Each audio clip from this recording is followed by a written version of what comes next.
Kabanata 4771.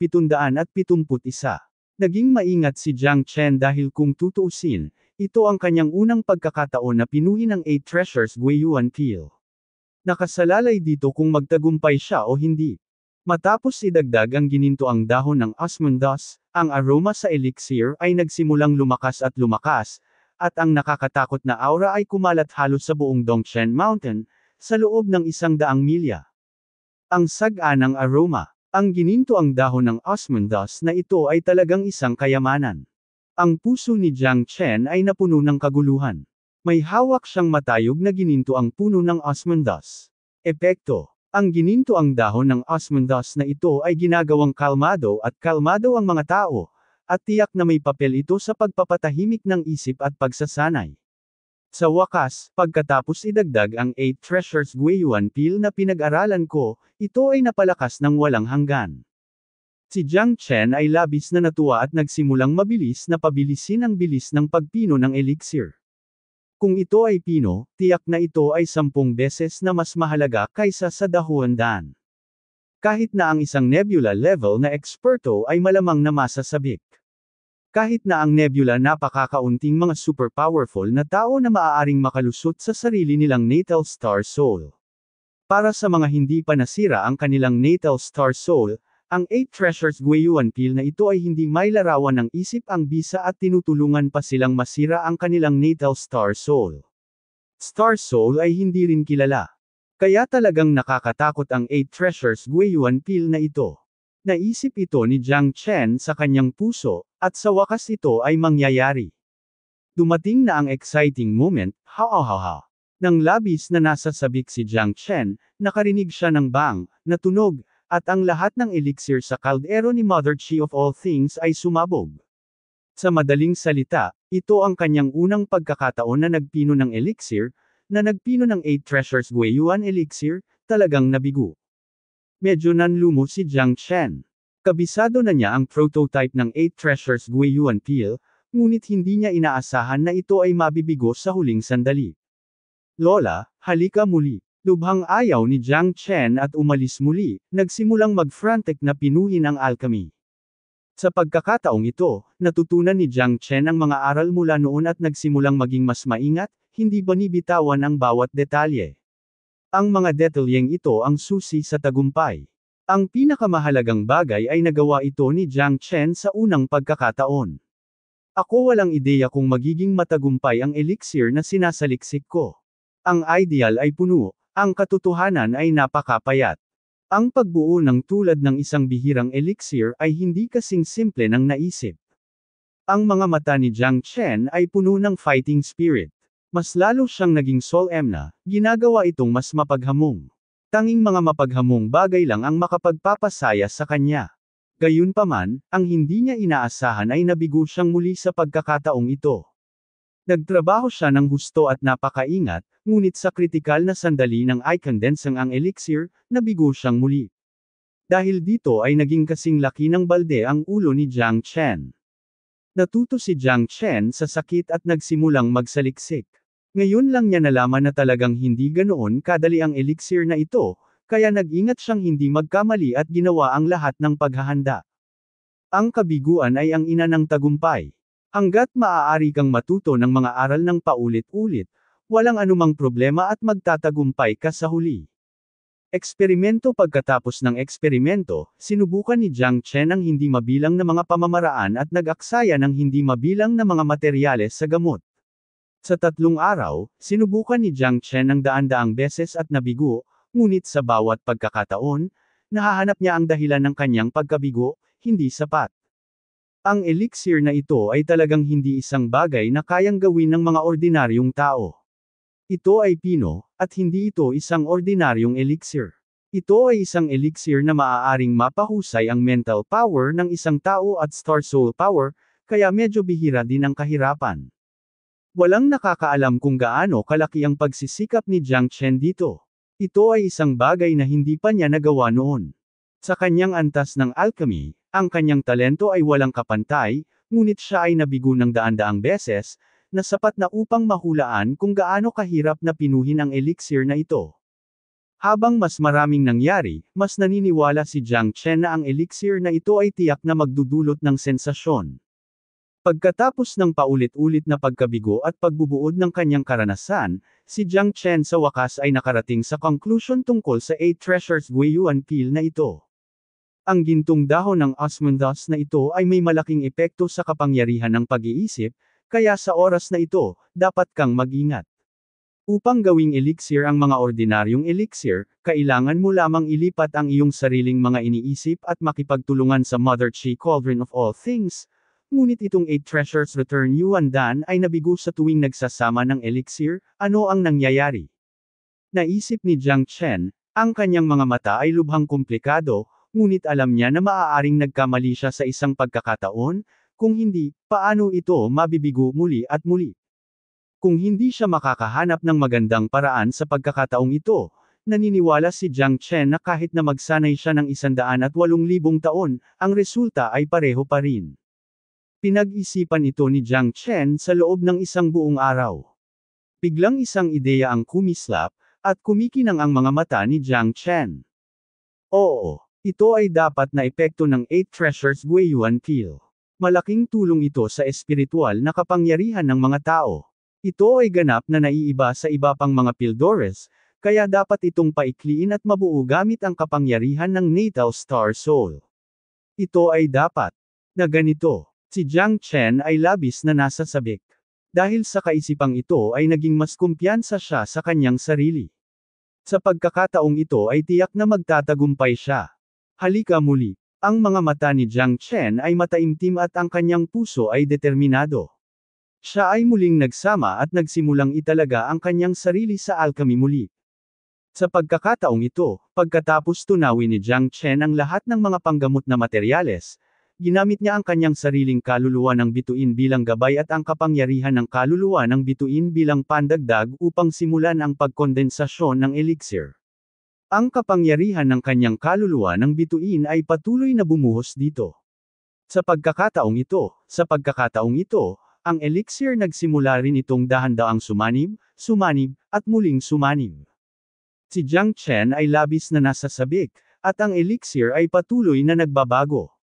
Sa pagkakataong ito, tulad ng isang maliit na planeta, ang aqua blue halo ay patuloy na nabuo sa cauldron ni Mother Chi ng lahat ng mga bagay, at pagkatapos ng tuloy-tuloy na pagsasama, ito ay naging parang kometa na dumaraan, sa pamamagitan ng, ang enerhiya sa Mother Chi Cauldron of all things ay palaki ng palaki.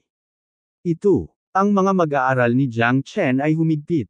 Ang nakakatakot na elixir na ito ay ganap na lampas sa kanyang imahinasyon, dahil ang kapangyarihan ng Star Soul ng elixir mismo, kasama ng kapangyarihan ng Star Soul na kanyang nakipag-ugnayan dito, ay bumuo ng isang uri ng isang hindi maipaliwanag at mahiwagang pakiramdam. Ang Star Soul Power ni Jiang Chen ay isang panimula. Ang Star Soul Power na nag-trigger sa mismong peel ay nagsimulang lumawak at pumikit, na talagang isang bagay na hindi pa narinig ni Jiang Chen. Ang elixir na ito ay talagang abnormal. Ang puso ni Jiang Chen ay nagdulot ng maraming kaguluhan. Sa oras na ito, sigurado na siya na ang landas na kanyang tinatahak ay ganap na tama, at tiyak na hindi na siya mabibigo muli sa pagkakataong ito.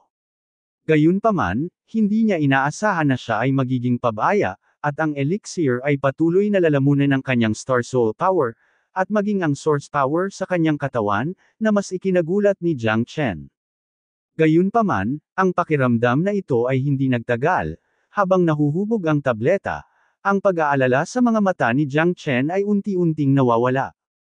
Gayunpaman, sa pagitan ng langit at lupa, sa sandaling ito, nagsimulang umihip ang mga buhawi sa lahat ng mga taluktok sa loob ng ilang daang milya ng Dongchen Mountain. At sa itaas lamang ng palasyo kung saan matatagpuan si Jiang Chen, na may radius na 10 milya, mayroon na itong ay madilim na ulap, at ang langit ay natatakpan ng maitim na ulap, at ang kulay ng langit at lupa ay nagbago. Ano ang nangyayari? Paano ito mangyayari? Mayroon bang anumang makapangyarihang malaking halimaw na lilito sa Dongchen Mountain kapag tayo ay nalilito? Mukhang totoo. Kung hindi ito isang nakakagulat na malaking halimaw, paano magkakaroon ng tulad ng isang nakakatakot na madilim na ulap? Nasaan ang manbu? Ang hangin ay sumusunod sa tigre, Ang mga ulap ay sumusunod sa dragon, ang kulay ng langit at ang lupa ay nagbabago, at ang makulimlim na ulap ay tumatakip sa araw. Mayroon bang anumang sakuna na malapit nang mangyari sa ating Dongchen Mountain? Oy, nakakabahala talaga. Sunod-sunod na alon, ang ating Dongchen Mountain ay talagang nagkakaproblema. Hindi mabilang na mga tao ang nagtaas ng ulo at tumingin sa madilim na ulap sa kalangitan. Naging madilim ang buong kalangitan, at ang dumadagandong na kulog nagsimulang lumitaw ang tunog sa kalangitan, na ikinagulat ng lahat. Ang kulog na ito ay napakalakas kaya hindi pa nila ito narinig, ang mga taga-bundok Dongchen, kahit na ito ay maaaring ilarawan bilang katapusan ng mundo. Maging si Chen Feng ay hindi makaupo sa ganoong kalaking labanan. Bilang pinuno ng pamilyang Chen sa Dongchen Mountain, agad siyang tumakbo palabas. Sinundan siya ng 9 na matatanda sa likuran niya at nanunood. Pagkatapos ng lahat, ang nakakagulat na pagbabagong ito ay nagparamdam sa lahat hindi mapalagay, at ganap na hindi maisip kung ano ang susunod na mangyayari. Guro, sa tingin mo, may malaking demonyo bang nagdudulot ng kaguluhan dito? Panipi. Sa tingin ko, babalik ba ang taong iyon? Panipi. Mahirap sabihin, ang lahat ay hindi alam ngayon, ngunit ang mga ulap sa kalangitan, at ang kulog na ito ay masyadong nakakasilaw at malupit. Natarante rin ang lahat ng matatanda. Crack! Crack! Walang tigil sila sa paggawa ng ganoong nakakabinging tunog, na halos tumusok sa kanilang eardrums. Ang kulog ay tila bumangon mula sa kaibuturan ng kanilang mga puso, na nagpapatibok sa lahat ang puso ko'y nahihirapang kumalma. Hintayin muna natin kung ano ang mangyayari. Matagal na akong nabubuhay at hindi pa ako nakakita ng ganoon kalaking ulap at kulog. Puno ng pagkaseryoso ang mukha ni Chen Feng, ngunit kahit siya ay hindi napigilan. Maghintay at makakita lang muna siya, bago magsalita. Yung kulog. Oh my God! Nandyan pa rin si Kuya Jiang Chen. Puno ng pag-aalala at takot ang mukha ni Chen Lu. Tinakpan niya ang kanyang bibig at hindi makapaniwalang tumingin sa bulwagan. Ano? Nandoon pa rin ang maliit na kaibigang si Jiang Chen. Medyo natarante rin si Chen Feng. Napuno ng nakakatakot na ulap na ito ang kalangitan, na naging dahilan upang hindi matahimik ang lahat. Ngayon ay sinabi na talaga ni Chen Lu na si Jiang Chen ay nasa pangunahing bulwagan. Sa kanila, hindi ba delikado? Ama, sa palagay ko ay kakayanin ito ng munting kaibigan na si Jiang Chen. Nag-aalangan na tumingin si Chen Batian sa kanyang ama, ngunit ngayon ay tila hindi sila makalapit. Ang lakas ng dumadagandong na ito ay masyadong nakakagulat, kahit si Chen Feng, nag-aalangan din at mahirap, upang gumawa ng desisyon. Rumble. Muling lumitaw ang kulog, naghalo ang kidlat at kulog, at ang mundo sa pagitan ng langit at lupa ay naging mas nakakatakot. Tumingin sila sa bulwagan kung saan naroon si Jiang Chen mula sa malayo, ngunit mahirap talagang sumulong. Sa ganoong kulog, kahit na ikaw ay malamang na mabugbog sa abo pagkatapos pumunta doon. Napatingin si Chen Feng kay Chen Batian. Ang pag-aalala ng kanyang anak ay hindi makatwiran, ngunit kung nasaan ang maliit na kaibigang si Jiang Chen, eksakto ang sentro ng tama ng kidlat. Bumagsak ang kidlat mula sa langit, at binalot ng 7 kulay na ulap ang kalangitan.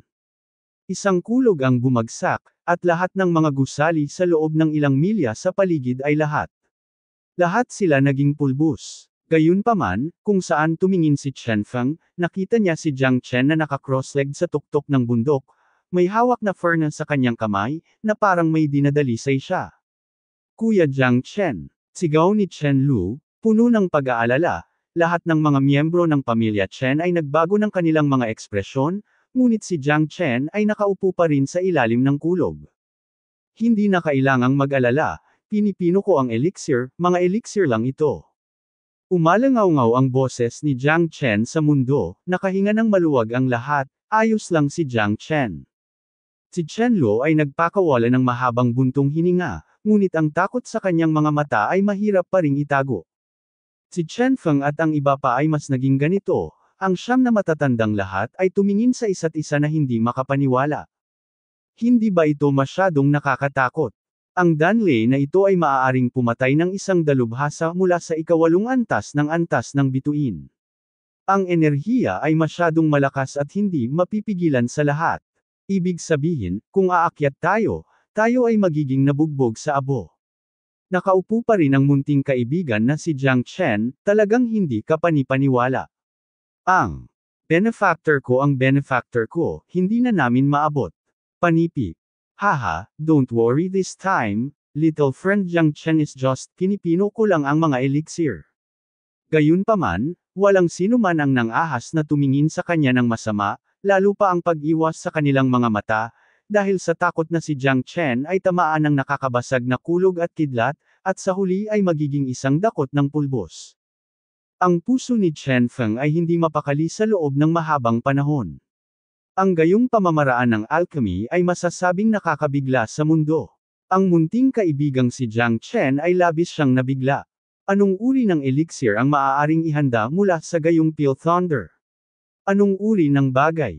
Hindi talaga maisip ni Chen Feng. Kahit ako, sa ilalim ng Pale Thunder na iyon, ay hindi dapat makayanan ang 3 hampas.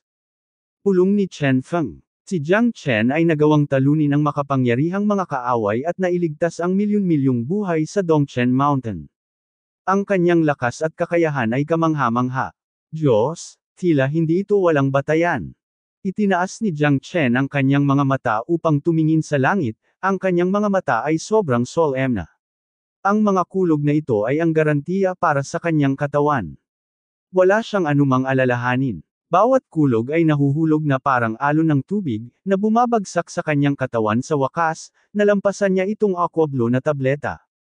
Sa bawat pagkakataon, ang aqua blue elixir ay nagiging mas madidilim ng kaunti ang kulay.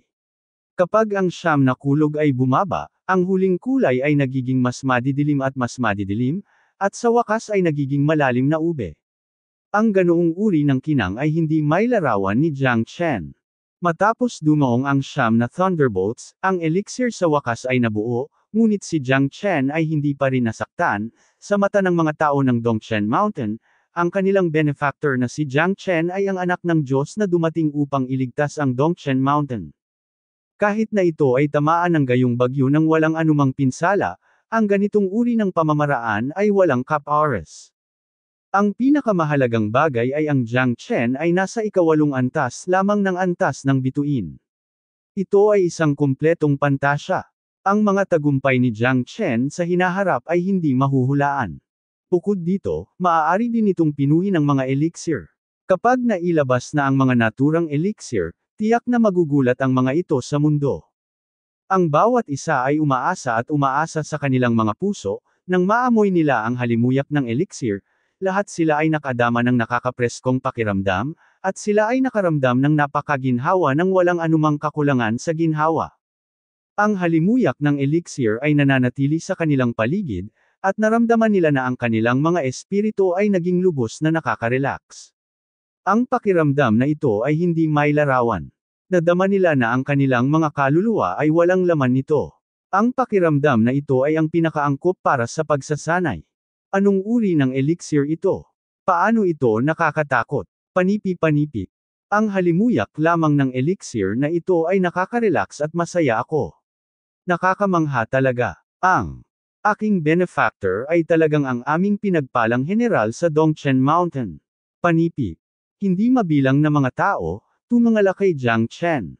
Sa mataas na bundok, isang lalaking nakaputi ang nakatayong may pagmamalaki. May hawak na kaldero sa kanyang kamay, parang walang kapantay na hari, walang kapantay.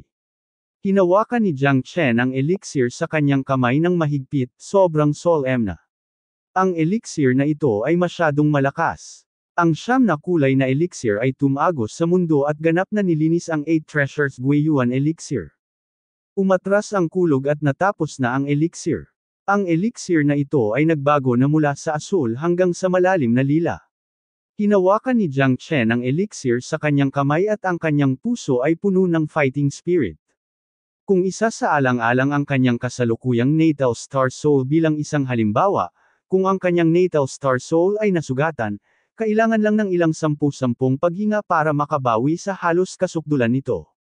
Pambihirang dominante, ang epekto ng elixir na ito, kahit si Jiang Chen mismo ay hindi inaasahan, tila napakalakas ng gintong dahon ng osmanthus na ito.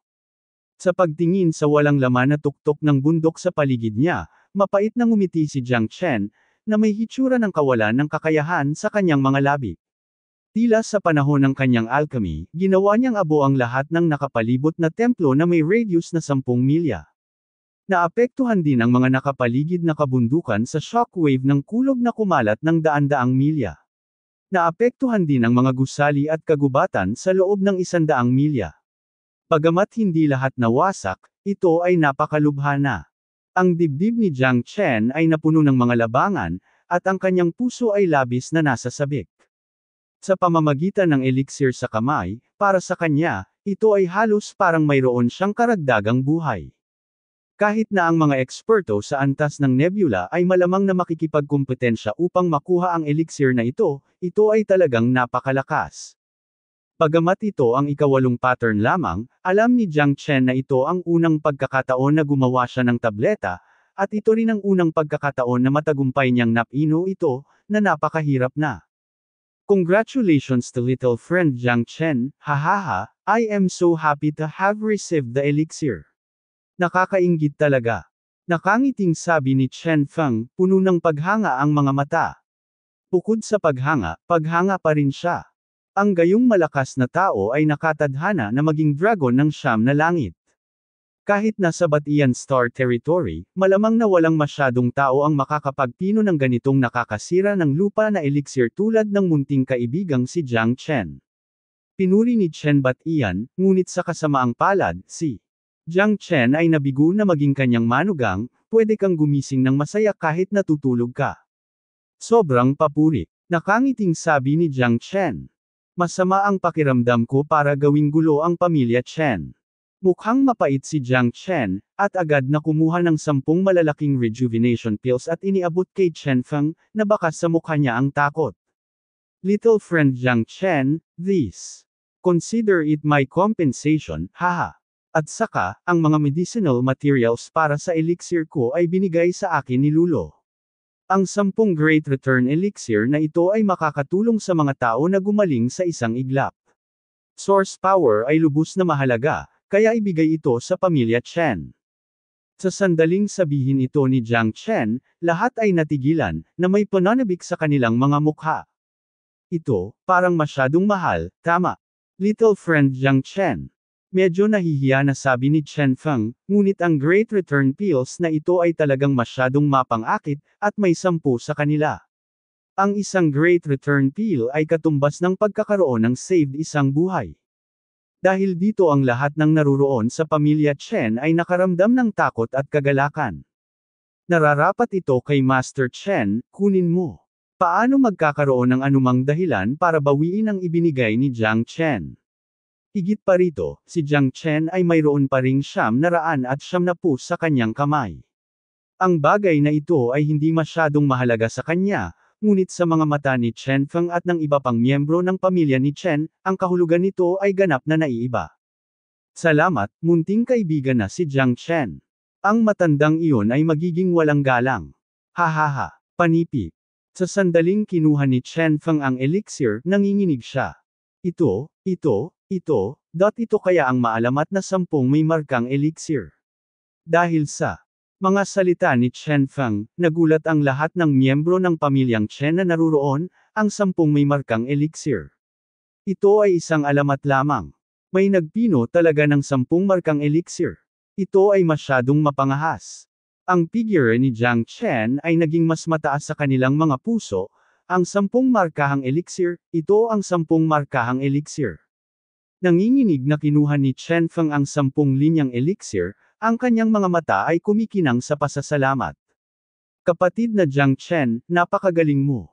Nag-thumbs up si Chen Lu at taos pusong sinabi. Sa oras na ito, ang taas ni Jiang Chen sa kanyang isip ay sadyang hindi mapapantayan ng sinuman. Jiang Chen, Jiang Chen, Jiang Chen, panipi. Isang tunog na parang umuungal na bundok at tsunami ang umalangaw sa Dongchen Mountain, at si Jiang Chen ay talagang nakaramdam ng kaunting kahihiyan. Ang elixir na ito ay magiging kayamanan ng ating pamilya Chen mula ngayon. Tanging ang mga nakapagbigay ng kahangahangang kontribusyon sa pamilya ang makakakuha ng elixir na ito. Hinawakan ni Chen Feng ang elixir sa kanyang kamay, na may time na ekspresyon sa kanyang mukha. The Chen buong pamilya ay mukhang sabik, kabilang ang siyam na matatanda at si Chen Batian, dahil ang elixir na ito ay masyadong mahalaga. Matapos mabuhay ng napakaraming taon, si Chen Feng ay hindi pa nakakita ng ganoong elixir. Ito lang talaga ang nakita niya sa kanyang buhay, at ito ay isang 10 markang elixir. Ito ay malayo sa kanyang kaalaman, at tiyak na makakagawa ito. Ang pamilya Chen ay tumaas sa hinaharap. Siguradong si Deng Chen ang magiging tanging big boss sa Western Xinjiang sa hinaharap. Ang 10 tabletang ito ay naglalaman ng lahat ng pag-asa ni Chen Feng. Ngayon ang mga nakapalibot na palasyo ay nawasak. Paumanhin talaga. Ngunit maaaring kailangan pa rin namin ng ilang mga panggamot na materyales. Master Chen, maaaring kailanganin kitang guluhin muli. Sabi ni Jiang Chen. Walang gulo, walang gulo. Paulit-ulit na winuwagayway ni Chen Feng ang kanyang mga kamay. Ang halaga ng 10 linyang Great Return Pills na ito ay sadyang hindi matatawaran. Isang tableta lang ay sulit na. Lalo na para sa malakas, mahirap makuha ang bagay na ito.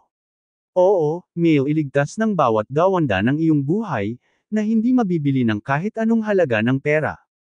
Batian, mangyaring bumaba at maghanap ng mga panggamot na materyales para sa munting kaibigang si Jiang Chen. The more the better. Sabi ni Chen Feng na may seryosong mukha. Sa mga susunod na araw, dinadalisay ni Jiang Chen ang elixir. Nakahanap si Jiang Chen ng napakalayo na bundok at lumang kagubatan. Kung tutuusin, tiyak na makakaapekto ito sa maraming tao dito sa Dongchen Mountain. Pagkalipas ng ilang araw, nipino lamang ni Jiang Chen ang ilang 8 treasures returning to the Yuan Pil, ngunit sa pagkakataong ito ang 8 treasures returning to the Yuan Pils ay 10 pattern na table tas. Dahil sa mga aral na natutunan sa huling pagkakataon, tiyak na hindi si Jiang Chen wala nang magkakamali. Nang umalis si Jiang Chen sa mga bundok, sumisikat na ang araw. Sa oras na ito, naghanda na si Chen Luo para pumunta sa Eastern Tang Dynasty kasama si Jiang Chen. Maraming tao doon, at marami ring interstellar wanderer, kaya kung gusto niyang makahanap ng balita tungkol kay Fenger, Gawang, o kahit kay Long Shisan at Luo Ying, dapat pumunta si Jiang Chen. Kung makakahanap siya ng anumang mga pahiwatig sa nakalipas na 6 na buwan ay depende sa kanyang kakayahan. Kuya Jiang Chen, bumuti na naman ang lakas mo. Nakakamangha talaga. Hiyang-hiya ako na makapunta sa lupang ninuno ng pamilya Chen para mag-practice kasama ka. Nakangiting sabi ni Chen Luo. Tuldok. Hindi masama ang iyong talento. Ang iyong ninuno na si Ziming sa Ancestral Hall ng pamilya Chen ay hindi basta-basta dumating. Siya ay naging mahigpit sa paglipas ng mga taon. Maaari mong makuha ang karangalang ito, ngunit hindi mo dapat maliitin ang iyong sariling mga kakayahan, kahit sino pa. Sabi ni Jiang Chen. Oo, naririnig ko ang kapatid mong si Jiang Chen, fair na. Ngumiti si Chen Luo. Tumango si Jiang Chen, at silang dalawa ay nagtungo sa Eastern Tang Dynasty. Ang Eastern Tang Dynasty. Ito ang pinakamaunlad na lugar sa buong Tianchen Star, at isa rin itong lugar na palaging inaasam ni Chen Luo. Ito ang may pinaka-nakakatakot na hub ng transportasyon sa buong Tianchen Star.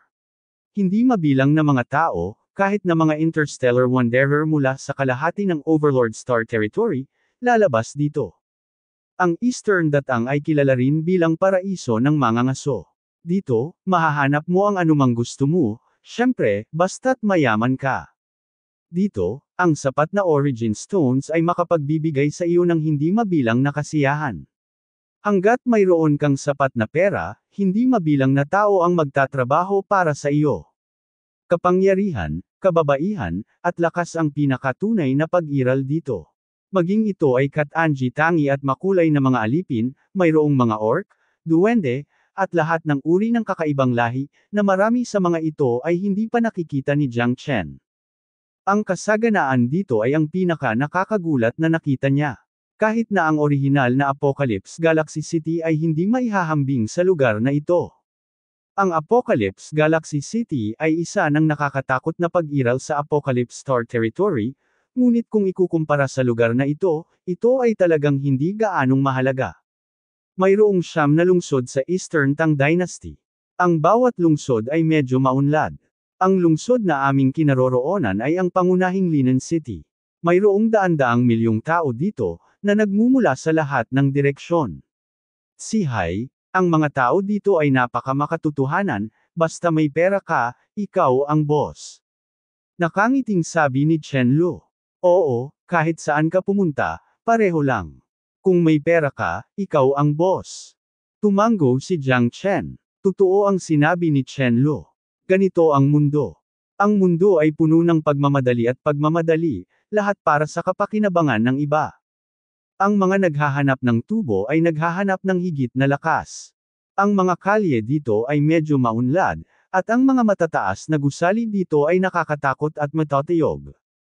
Ang tubig dito ay umaalon, ang ilog ay walang katapusan, hindi mabilang na mga tao ang dumadaloy, ang mundo ay crisscrossed, at ang malalakas na tao dito ay nakatadhana na hindi mabilang.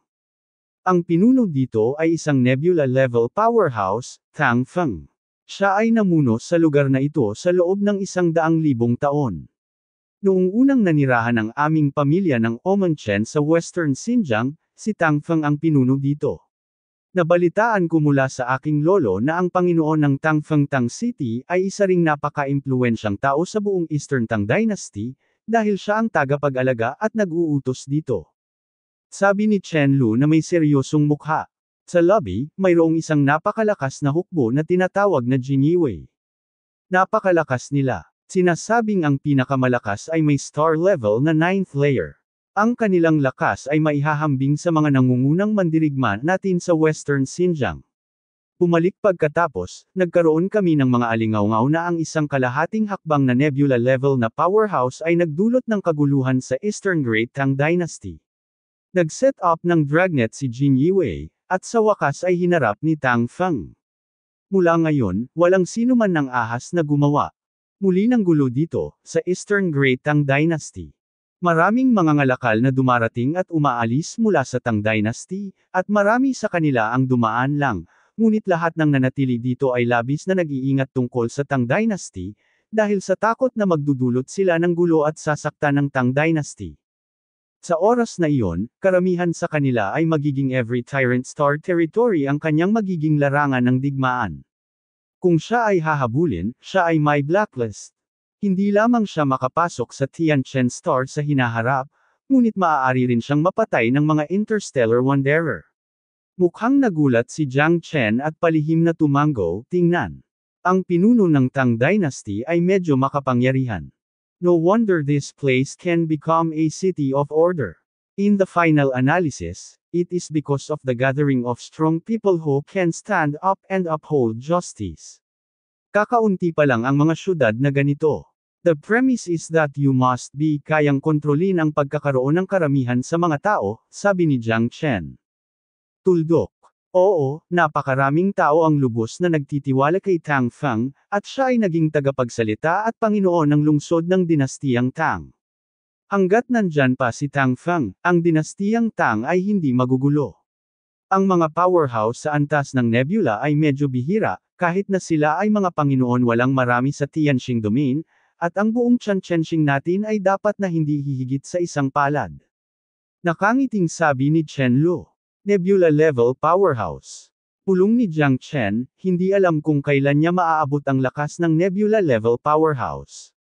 Kung gusto mong magtanong tungkol sa impormasyon dito, aling lugar ang mas maganda? Tumingin si Jiang Chen kay Chen Lu at nagtanong. Lugar ng auction. Dahil maraming tao ang lalabas sa venue ng auction para magbenta hanggat nakakuha sila ng mga kayamanan, o kahit ilang napakahalagang impormasyon. Kapag nakapag-auction na sila sa mataas na presyo, gagawin ito ng isang beses at para sa lahat, at ang magiging malaki ang ani, sabi ni Chen Lu. Tuldok.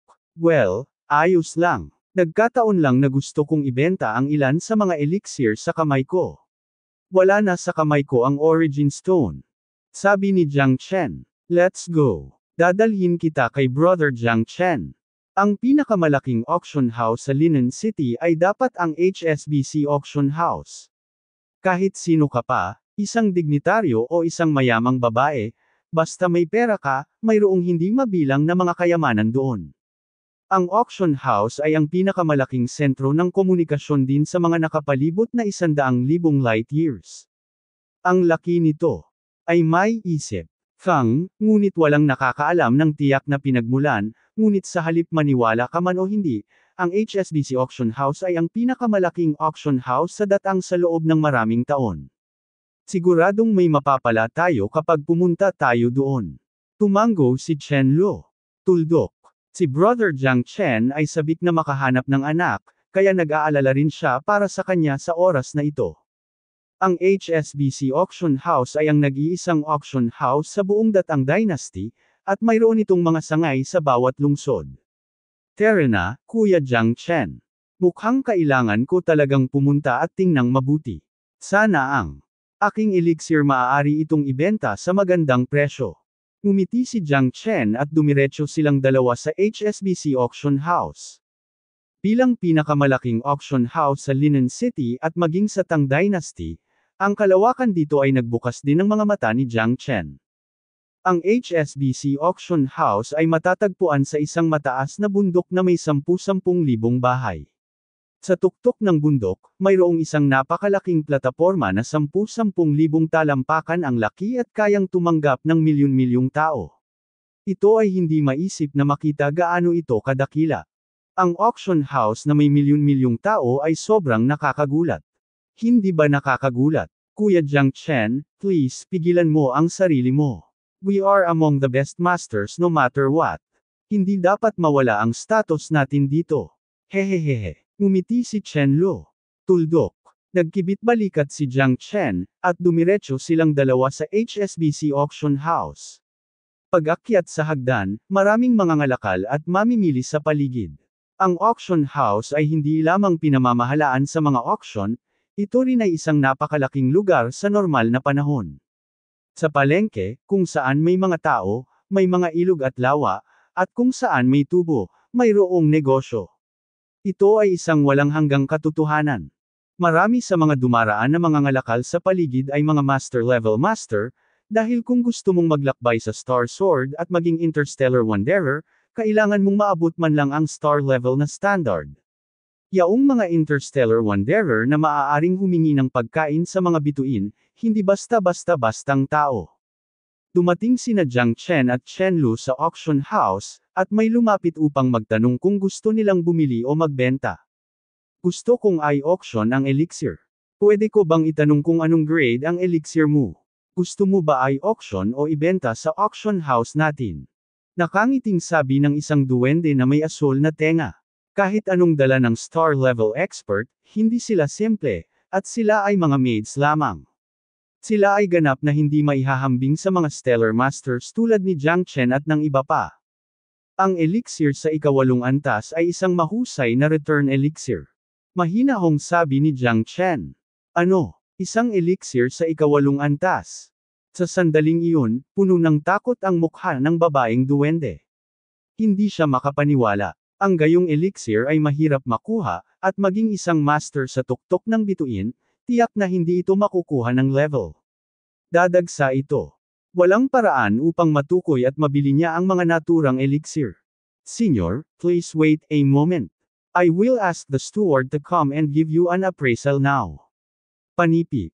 Please come this way. Umatras ang elf girl, dumiretso sa VIP seat sa likod, at tinanong si Jiang Chen at inimbitahan din sila ni Chen Luo. Pinaplano mo ba talagang ibenta ang iyong Great Return Peel? Sayang naman. Kinagat ni Chen Luo ang kanyang mga ngipin at bamulong. Isa siyang top quality na peel tulad ng Great Return Peel, at isa rin itong 10-line peel.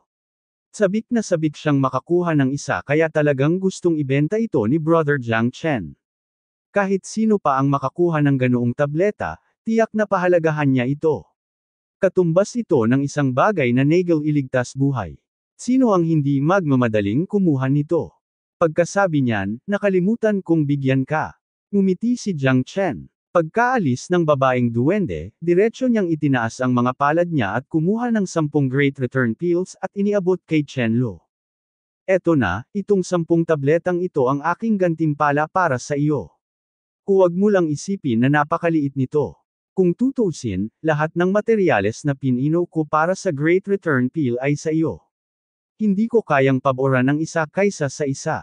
Sa pagtingin sa 10 linyang elixir sa kamay ni Jiang Chen, patuloy na nagbago ang ekspresyon ni Chen Lo. Ito ay naging 10 linyang elixir. Hindi siya makapaniwala sa 8th rank Thick Great Return Peel. Akala niya ay binigyan ni Jiang Chen ang kanilang pamilya ng 5 Great Return Peels, at tiyak na hindi siya magkakaroon ng masyadong marami sa sarili niyang mga kamay. Ngunit sa sandaling ito, binigyan siya ni Jiang Chen ng 10 Great Return Peels nang walang pag-aalinlangan, at hindi siya nakaramdam ng pagkabalisa, na naging sanhi ng labis na takot sa mukha ni Chen Lo.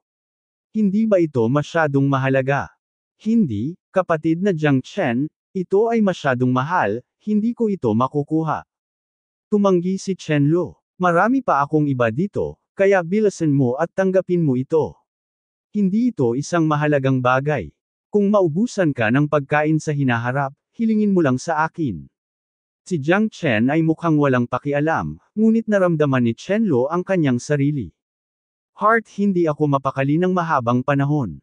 Masyadong pervert si Kuya Jiang Chen, di ba? Ngunit nang maisip niya kung paano niya nag-iisang natalo ang mga pinuno ng 2 pangunahing puwersa sa kanlurang Xinjiang, at kahit na malubhang nasugatan si Ye Tianan, isang kalahating hakbang na nebula-level powerhouse, gumaan ang pakiramdam niya. Pagkatapos ng lahat, ang kanyang kaalaman tungkol kay Brother limitado ang mga sikreto ni Jiang Chen. Napakalakas nito na talagang hindi ka panipaniwala.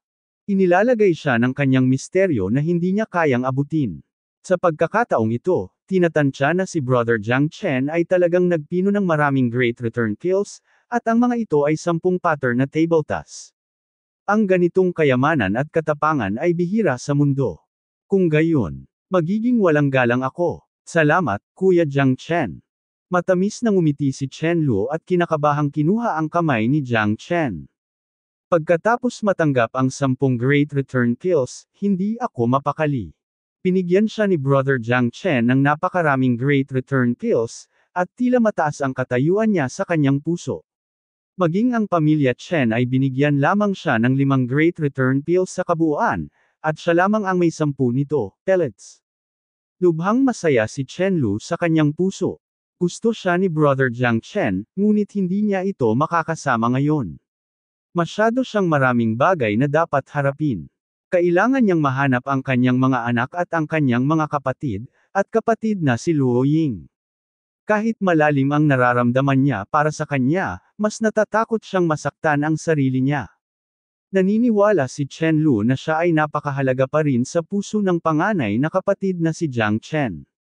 Nataranta, naitulak ang pinto.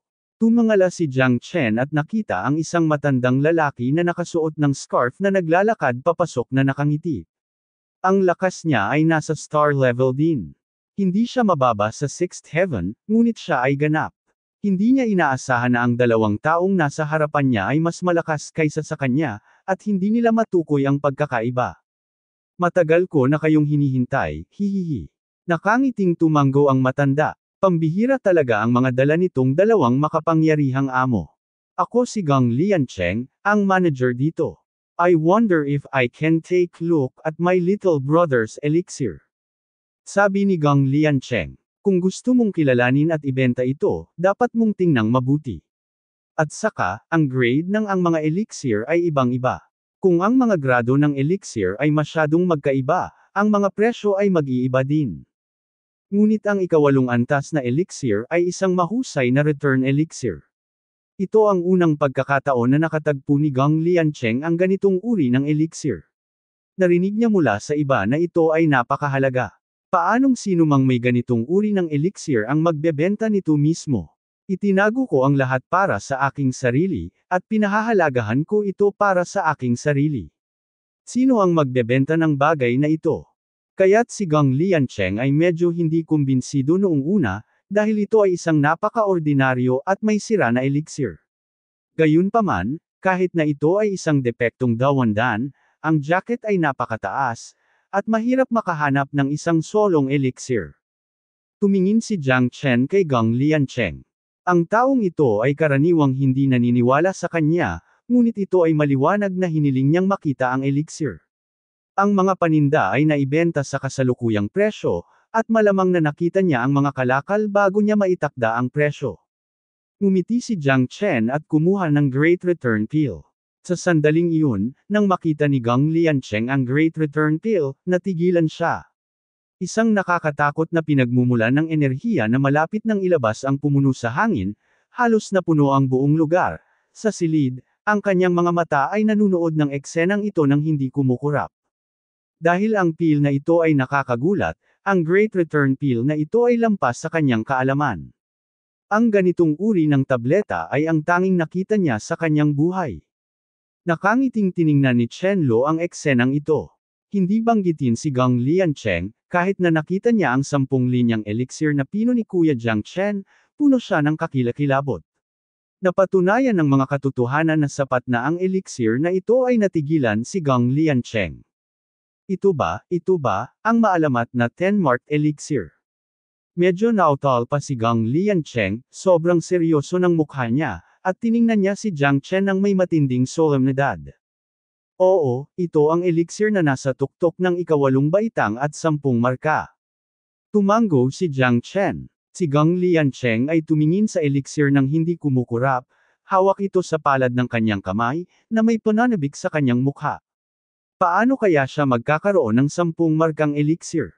Narinig lamang niya ang tungkol dito sa mga alamat, ngunit nang makita niya ang 10 markahang elixir na ito, alam ni Gang Liancheng na hindi na niya ito kayang hawakan, dahil ang elixir na ito ay masyadong mahalaga. Kahit papaano sa kanyang mga mata, kung sa kanya ang 10 markang elixir na ito, hinding-hindi niya ito ibebenta. Paano ito? Magkano ang halaga ng elixir na ito? Tanong ni Jiang Chen. Ang mga salita ni Jiang Chen ay nagpabalik kay Gang Liancheng sa realidad. Ang kanyang mukha ay mahigpit habang nagmumuni-muni, ngunit hindi niya alam kung anong presyo ang ibibigay. Kung ito ay isang elixir upang gamutin ang mga pinsala, ang presyo ay medyo mababa. Kung tutuusin, kailangan itong i-target, ngunit ang 10 linyang elixir na ito na maaaring ibalik ang sigla sa katawan ay ganap na hindi mabibili ng salapi. Ito ay katumbas ng pagkakaroon ng dagdag na buhay kapag ikaw ay nasa isang buhay at kamatayang labanan sa iba. Maaari itong magbigay sa iyo ng mas malakas na lakas at pagkakataon, at iligtas ang iyong buhay sa mga kritikal na sandali. Talagang hindi ito biro. Magkano ang halaga ng buhay ng isang tao? Hindi mahirap isipin na pagkatapos na ang lahat ay nalinang sa antas na ito, sila ay natatakot sa kamatayan, at kapag sila ay namatay, ito ay talagang tapos na. Kaya't ang mga elixir tulad ng Great Return Pill ay ganito, pahalagahan. Ang elixir na ito ay dapat na maibalik agad ang lakas ng pakikipaglaban ng isang master sa tuktok ng antas ng bituin kaagad. Tumingin si Gang Liancheng kay Jiang Chen. Half-step nebula level, it should be possible. Ang mga salita ni Jiang Chen ay nagpatigil sa paghinga ni Gang Liancheng at nakalanghap siya ng malamig na hangin. Gumagawa lang siya ng pagtatansya, ngunit ang sinabi ni Jiang Chen ay tiyak na totoo. Kung tutuusin, ito ay isang 10 markang elixir, napakagaling ng sanggol na ito. Tulad ng sinasabi, ang mga bihirang bagay ay mahalaga.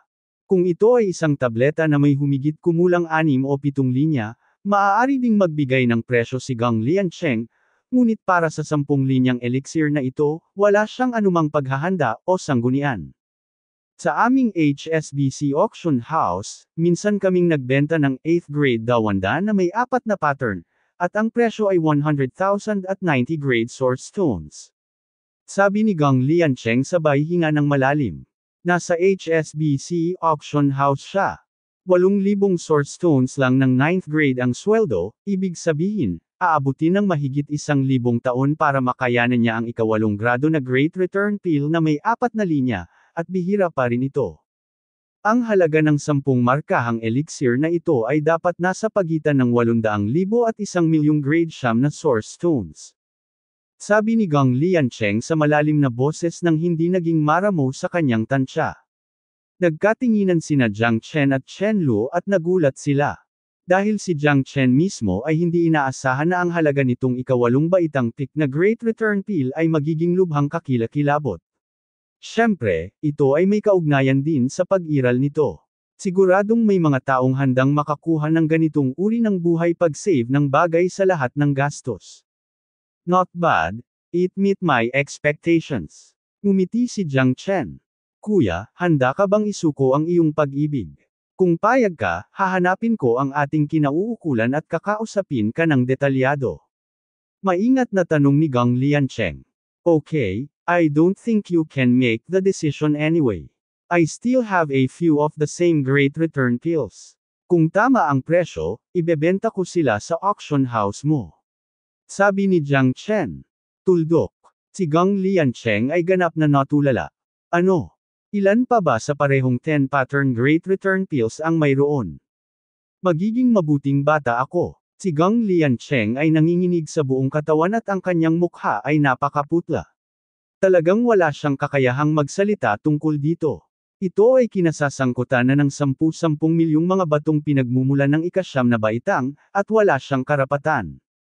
Ngunit ang mga salita ni Jiang Chen ay lubos na nabigla sa kanya. Talagang hindi mo masasabi ang mukha ng isang tao. Ang kanyang pananabik ay hindi masabi. Napakaraming great return pills, at lahat sila ay 10 pattern na table tas. Sila ay tiyak na kumalat sa buong Linen City, hindi sa buong lungsod. Magkakaroon ng bagyo sa silangang China at Tang Dynasty. Sir, please wait a moment. I will go find our person in charge now. Gang Liancheng. Tumanggo siya at lumabas ng kwarto. Puno na ng pawis ang likod niya. Ngayon ay kailangan niyang hanapin ang kinauukulan. Wala siyang karapatang makipag-ayos ng ganoong kalaking deal. Mukhang hindi madali para sa 2 taong ito. Pagkaalis ni Gang Liancheng, inilabas ni Chen Lu ang kanyang dila at sinabi kay Jiang Chen na may pasasalamat sa kanyang mukha. Brother Jiang Chen, naisip ko lang na ang Great Return Pill na ito ay napakahalaga, ngunit hindi ko inaasahan na ito ay napakahalaga. Ang mga bagay ay bihira at mahalaga. At ang Great Return Pill na ito ay napakahalaga sa sinuman. Ito ay makapagbibigay sa iyo ng buhay sa sandali ng buhay at kamatayan. Sino ang hindi matitinag nito? Ngumiti si Jiang Chen, ito. Tila nasa loob na ito ng kanyang inaasahan, ngunit ang ganoong presyo ay nagulat pa rin sa puso ni Jiang Chen. Tunay kang mayaman sa pagkakataong ito, kapatid na Jiang Chen. Magsisimula na akong umasa sa iyo. Magiliw na ngumiti si Chen Lu, ngunit biglang naramdaman na maaaring masyadong malabo ang kanyang sinabi. Sa ilang sandali, ang kanyang magandang mukha ay namula. Huwag kang mag-alala, hindi ka malulugi hanggat nandito ako. Ang mga salita ni Jiang Chen ay nagpasaya kay Chen Lu na parang kumakain ng pulot. Ang mga mata ni Brother Jiang Chen ay kasing banayad ng tubig, na nagpasaya kay Chen Lu, masaya. Hindi nagtagal, muling itinulak ang pinto ng VIP room, at sa pagkakataong ito ang pumasok ay isang batang babae na nakasuot ng kulay lotus na damit. Napakatangkad ng dalaga at sobrang init ng katawan, matangkad ang mga mata at mapuputing ngipin, parang alon ang mga mata, matangkad na pula at mapang-akit ang bibig nito, kaya gustong tumigil ng mga lalaki. Ang gayong babae ay inosente ngunit mahiyain, maislan ngunit kaakit-akit, ngunit ang kanyang lakas ay hindi gaanong mababa. Napakalakas. Ang babaeng ito ay talagang hindi simple, at ang ngiti sa kanyang mukha ay napakapino na walang sino man ang makapagsasabi ng kanyang ibig sabihin. Ang maliit na batang babae na si Tang Wan ang namamahala dito. Ang kaibigang ito, ang elixir na ito ay talagang nagbubukas ng mata para sa pamilya ng alipin. Hindi ko akalain sa aking pinakamaligaw na panaginip na makikita ko ang 10 markang elixir, at ito ay sa ang tuktok ng ika-8 antas. Ito ay talagang kamanghamanghang. Ito ay isang kaaya-ayang sorpresa. Bahagyang bamuka ang mapupulang labi ni Tang Wan, ang kanyang ngiti na kasenggamo ng jade. Ngunit sa oras na ito, labis na nalungkot si Chen Lu, dahil seryosong pinagbantaan ng babaeng ito ang kanyang katayuan sa puso ng panganay na kapatid na si Jiang Chen. Malinaw na tumingin sa kanya si Brother Jiang Chen ng 2 beses. Ang babaeng ito ay sobrang nakakagalit. Ang selos sa pagitan ng mga babae ay hindi maisip ng sinuman. Nang makita ni Chen Lu si Tang Wan, ang 2 babae ay medyo nabigla, Ngunit sa opinyon ni Jiang Chen, ito ay wala dahil hindi niya napansin ang mga problemang ito. Ito ay isang kompetisyon sa pagitan ng dalawang babae, hindi para kay Jiang Chen, ngunit ni isa ay walang gustong may kumpara sa ibang babae. Salamat, sabi ni Jiang Chen. I wonder how many great return pills you have, sir. As long as the price is right, our HSBC auction house will take them all. Napaka-elegante ng ngiti ni Tang Wan, na parang simoy ng tagsibol. Kaya mo ba talagang kumain ng marami hanggat gusto mo? Paano kung mayroong 100? Sabi din ni Jiang Chen na may matingkad ng ngiti, nakatingin sa mga mata ni Tang Wan. Bahagyang gumalaw ang bibig ni Logan. Biro mo, 10 lang ako. Pagkasabi nito ni Jiang Chen, bahagyang nagbago ang ekspresyon ng mukha ni Tang Wan. Ano ang ibig mong sabihin sa 10 lang? Hindi ba ito masyadong walang galang? Gayunpaman, ang ekspresyon ni Tang Wan ay napakaseryoso pa rin, na may bakas ng pagkagulat sa kanyang mukha. Sir, seryoso ka ba sa sinabi mo? Makukuha mo ba talaga ang 10 great return pills? Bago pa matapos magsalita si Tang Wan, lumabas na ang 10 great return pills sa mga kamay ni Jiang Chen. Huminga ng malalim si Logan, excitement at shock ang nakasulat sa kanyang magandang mukha. Huwag husgahan ang mga tao sa kanilang hitsura. Ang tubig dagat ay hindi nasusukat. Hindi inaasahan ni Tang Wan na ang binata sa kanyang harapan, na hindi kahanga-hanga sa hitsura at hindi alam ng publiko, ay makakainom talaga ng 10 great return pills ng sabay-sabay, at higit sa lahat, lahat sila ay 10 pattern na table task, ay hindi kapani-paniwala. Ang isang solong 10 markahang elixir ay sapat na para mabaliw ang hindi mabilang na mga tao. Kahit na siya ay puno ng pananabik. Bagamat nakabasa na siya ng hindi mabilang na mga tao at nakakita ng hindi mabilang na mga kayamanan, si Tang Wan ay hindi pa nakakita ng 10 may markang elixir. Ang Great Return Pill ay isang napakabihirang at bihirang elixir na maaaring mabilis na maibalik ang pinagmumulan ng enerhiya sa katawan ng tao. Ang gayong elixir ay mahirap makuha, hindi pa banggitin ang 10 linyang elixir, maging ang 5 linya at 6 na line elixir. Ang mga table task ay ipaglalaban ng hindi mabilang na tao. Para kay Tang Wan, ang 10-line Great Returning Pill sa kamay ni Jiang Chen ay parang kulog sa lupa, na nagdulot ng bagyo sa kanyang puso. Napakalakas talaga ng elixir na ito. Ito ang magiging pinakamalaking transaksyon ng kanilang HSBC auction house sa libu-libong taon. Sapat na ang isang tableta para mabigla ang mundo at mapakilos ang isang nebula level na powerhouse. 10 Pildores. Aking mahal, ito ay magiging hindi maisip na kayamanan, at ang 10 tabletang ito ay tiyak na magtataas ng katayuan ng HSBC auction house. 10 table task. Pulong ni Tang Wan, at ang pagkabigla sa kanyang puso ay hindi hihigit pa. Sa oras na ito, nang tumingin si Tang Wan kay Jiang Chen, ang kanyang mga mata ay napuno ng mga bulaklak ng peach. Sino ang kailangang magpino ng napakaraming elixir? Kung ito ay hindi para sa isang nebula-level powerhouse, ito ay magiging ganap na imposible na gumamit ng mga naturang pamamaraan. Ngunit si Jiang Chen ay halatang hindi eksperto sa antas ng nebula. May iba pa bang naliligaw sa kanyang likuran? Siguro sir, ibebenta mo ba lahat ng elixir na ito o isusubasta mo? Kung willing kang ibenta, willing ang HSBC auction house natin na bilhin sila sa presyong 1,200,000 grade siyam na source stones para sa bawat elixir. Ay dun hindi ko alam kung ano ang iyong intensyon. Paano? Ngumiti si Tang Wan ng elegante at mahinahon, ngunit palagi siyang nasa sabik sa loob. Kahit na ang isang nebula level na eksperto ay magseselos pagkatapos makita ang tabletang ito. Ang mga bagay na makapagliligtas ng mga buhay ay daan-daang beses na mas malakas kaysa sa maraming walang kwentang elixir. Lalo na sa mga mahilig gumala sa mundong walang hanggan, ang isa pang buhay ay kadalasang makakatulong sa kanila na maabot ang langit sa isang hakbang.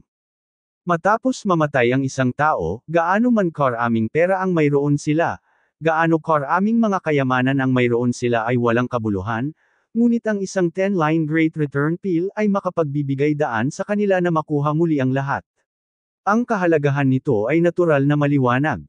1,299,000 na grade source stones. Medyo mataas ang presyo. Kung tutuusin, bagamat mahalaga ang elixir na ito at gusto ito ng lahat, walang gaanong tao ang maaaring maglagay ng 9th grade Source Stone, lalo na ang mga nasa ibaba ng antas ng nebula. Kung ikaw ay isang nebula-level powerhouse, at mayroon ka pa ring mga dahilan para sa pagkuha ng milyon-milyong origin stones, kung gayon dapat kang magkaroon ng kumpiyansa na ang isang mayamang pamilya lamang ang maaaring magkaroon. Maging si Chen Luo ay tumingin, medyo natulala. Talagang hindi maisip na ang 10 Great Return Pills na ito ay may kakilakilabot na halaga. Napakaraming naibigay sa kanya ni Jiang Chen, at ang pagkakaibigang ito ay mahirap bitawan ni Chen Lu, at mas mahirap suklian. Napakabait sa akin ni Brother Jiang Chen. Nang tumingin ang babaeng ito kay Brother Jiang Chen, ang kanyang mga mata ay puno ng pag-iimbot, na para bang gusto niyang lumunin siya sa kanyang tiyan. Napakadelikado talaga ng ganitong babae. At, bilang taong namamahala sa HSBC Auction House, ang saloobin ni Tang Wan ay nagparamdam kay Chen Lu ng matinding krisis. Hindi pa rin siya optimistiko tungkol sa babaeng ito. Maganda nga ang presyo. Mukhang hindi ko pa rin ito matatanggihan. Nagkibit balikat si Jiang Chen na may ngiti sa kanyang mukha. Kung tutuusin, sapat na ang 12 milyong mga batong pinagmumula ng ika-9 na baitang para makapagsanay siya ng mahabang panahon. Kahit na si Nebula maaaring walang masyadong makapangyarihang tao na may tiwala tulad niya. Sir, nakakatawa ka talaga. Mukhang magiging napakasaya ng ating pagtutulungan. Dahan-daang inangat ni Tang Wan ang kanyang buhok, kumikinang ang kanyang mga mata, ngunit si Jiang Chen ay tumingin gaya ng dati at nagbingi-bingihan.